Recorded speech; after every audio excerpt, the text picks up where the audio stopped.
जय जय श्री राधा वल्लभ, जय जय श्री हरिवंश, जय जय श्री राधे राधे। गुरुदेव भगवान जी के चरणों में मेरा प्रणाम। राधे राधे राधे श्याम। श्री भक्तमाल महात्म्य।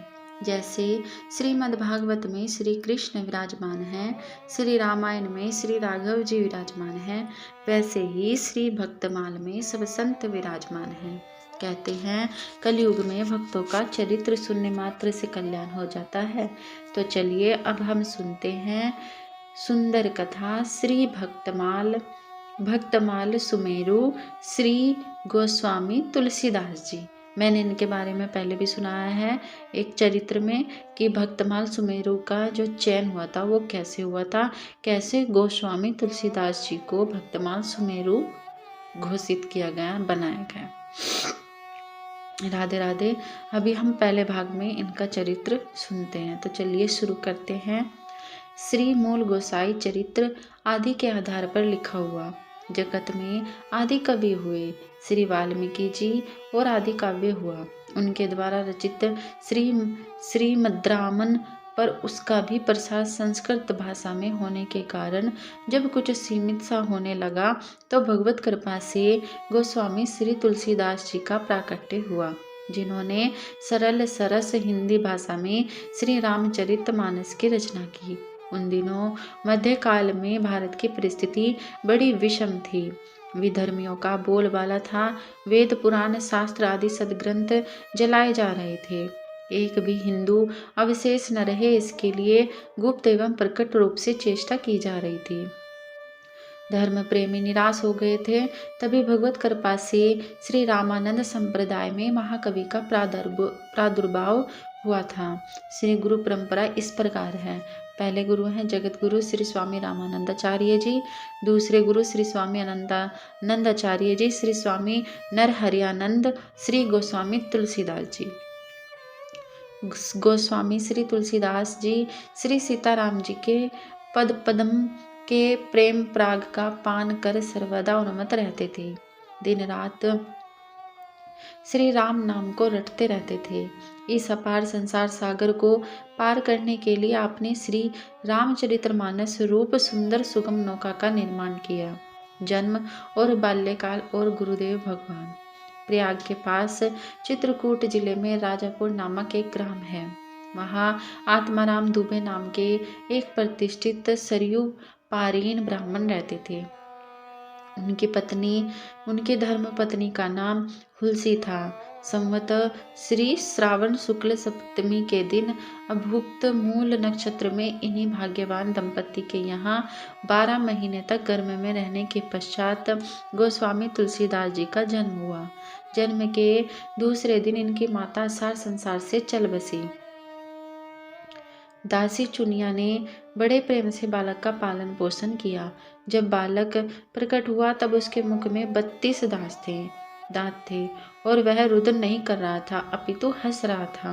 प्रकट होते ही उसने मुख से राम नाम का उच्चारण किया, अतः बालक का नाम पड़ गया राम बोला। दासी चुनिया समझ गई थी कि यह कोई साधारण बालक नहीं है। राधे राधे। संसार के लोग इस बालक को अमंगलकारी कहने लगे। संसार के लोग बालक को हानि न पहुंचाए, इस कारण से दासी चुनिया बालक का अलग जगह पालन पोषण करती रही। परंतु जब तुलसीदास लगभग 5.5 वर्ष के हुए तब चुनिया का भी देहांत हो गया। अब तो बालक अनाथ सा हो गया। वह द्वार द्वार भटकने लगा। माता पार्वती को उस होनहार बालक पर दया आई। एक ब्राह्मणी का वेश धारण कर माता पार्वती प्रतिदिन गोस्वामी जी के पास आती और इन्हें अपने हाथों से भोजन कराती थी। इधर भगवान शंकर जी की प्रेरणा से रामसेल पर रहने वाले श्री अनंतानंद जी के प्रिय शिष्य श्री नरहरियानंद जी ने इस बालक को ढूंढ निकाला और उसका नाम राम बोला रखा। शंकर जी ने उनसे कहा था कि यह बालक विश्व के कल्याण हेतु प्रकट हुआ है। उसे वे अयोध्या ले गए और वहां संवत माघ शुक्ल पंचमी शुक्रवार को उसका यज्ञोपवीत संस्कार कराया। बिना सिखाए ही बालक राम बोला ने गायत्री मंत्र का उच्चारण किया। इसके बाद नरहरि स्वामी ने वैष्णवों के 5 संस्कार करके राम भोला को राम मंत्र की दीक्षा दी और अयोध्या में ही रहकर विद्या अध्ययन कराने लगे। वहां से कुछ दिन बाद गुरु शिष्य दोनों सुकर क्षेत्र यानी सौरो पहुंचे। वहां श्री नरहरि जी ने तुलसीदास जी को श्री रामचरित्र सुनाया। मैं पुनि निज गुरु सन सुनी, कथा सो सुकर खेत। बार बार गुरुदेव बालक को रामचरित्र सुनाते गए, परंतु वह भूल जाता था। गुरुदेव रामचरित्र सुनाते और पूछते, समझ आया? बालक कहता, नहीं। जब बालक लगभग 12 वर्ष का हो गया तब गुरुदेव ने उसे काशी के भक्त और विद्वान शेष सनातन जी के पास भेज और कहा कि यह बालक थोड़ा कम समझता है, आपको इसे पढ़ाने में थोड़ी अधिक मेहनत करनी पड़ेगी। परंतु हुआ उसके विपरीत। बालक राम भोला ने शीघ्र ही वेद शास्त्रों का अध्ययन कर लिया। शेष सनातन जी तुलसी जी की योग्यता पर रीझ गए। उन्होंने बालक राम भोला को 15 वर्ष तक अपने पास रखा और वेद वेदांग का संपूर्ण अध्ययन कराया। शेष सनातन जी ने नरहरि आनंद जी से कहा कि बालक तो तीक्ष्ण बुद्धि वाला है, फिर आपने ऐसा क्यों कहा कि यह बालक कम समझता है? नरहरि आनंद जी आश्चर्य में पड़ गए। सत्य बात तो यही थी कि बालक तुलसीदास जी के मन में राम कथा सुनने की प्रबल लालसा थी। गुरुमुख से जितनी कथा सुनी जाए उन्हें कम ही जान पड़ता। तुलसीदास जी ने विद्या अध्ययन तो कर लिया, परंतु ऐसा जान पड़ता है कि उन दिनों भजन कुछ शिथिल पड़ गया। उनके हृदय में लौकिक वासनाएं जाग उठी और अपनी जन्मभूमि का स्मरण हो आया। अपने विद्या गुरु की अनुमति लेकर वे राजापुर पहुंचे। राजापुर में अब उनके घर का दूहा मात्र अवशेष था। पता लगने पर गांव के भाट ने बताया, एक बार हरिपुर से आकर एक नाई ने आत्माराम जी तुलसीदास जी के पिता से कहा कि आपका बालक अमंगलकारी नहीं अपितु महान भक्त है, उसकी दुर्दशा न होने दो, अपने बालक को ले आओ। परंतु आत्माराम जी ने अस्वीकार कर दिया। तभी एक सिद्ध ने शाप दे दिया कि तुमने भक्त का अपमान किया। राधे राधे। कि तुमने भक्त का अपमान किया, 6 महीने के भीतर तुम्हारा और 10 वर्ष के भीतर तुम्हारे वंश का नाश हो जाए। वैसा ही हुआ, इसलिए अब तुम्हारे वंश में कोई नहीं है। उसके बाद तुलसीदास जी ने विधि पूर्वक पिंडदान एवं श्राद्ध किया। गांव के लोगों ने आग्रह करके मकान बनवा दिया और वहीं पर रहकर तुलसीदास जी लोगों को भगवान राम की कथा सुनाने लगे। श्री तुलसीदास जी का विवाह। कार्तिक की द्वितीया के दिन भारद्वाज गोत्र का एक ब्राह्मण वहां सकुटुंब यमुना स्नान करने आया था। कथा बाजने के समय उसने तुलसीदास जी को देखा और मन ही मन मुग्ध होकर कुछ दूसरा ही संकल्प करने लगा। उसको अपनी कन्या का विवाह गोस्वामी जी के साथ ही करवाना था। गांव के लोगों से गोस्वामी जी की जाति पाति पूछ ली और अपने घर लौट गया। वह वैशाख महीने में दूसरी बार आया। तुलसीदास जी से उसने बड़ा आग्रह किया कि आप मेरी कन्या स्वीकार करें। पहले तो तुलसीदास जी ने स्पष्ट नहीं कर दी, परंतु जब उसने अनशंका कर दिया, धरना देकर बैठ गया, तब उन्होंने स्वीकार कर लिया। गुरुवार की आधी रात को विवाह संपन्न हुआ। अपनी नवविवाहित वधू को लेकर तुलसीदास जी अपने ग्राम राजपुर आ गए। पत्नी से वैराग्य की शिक्षा।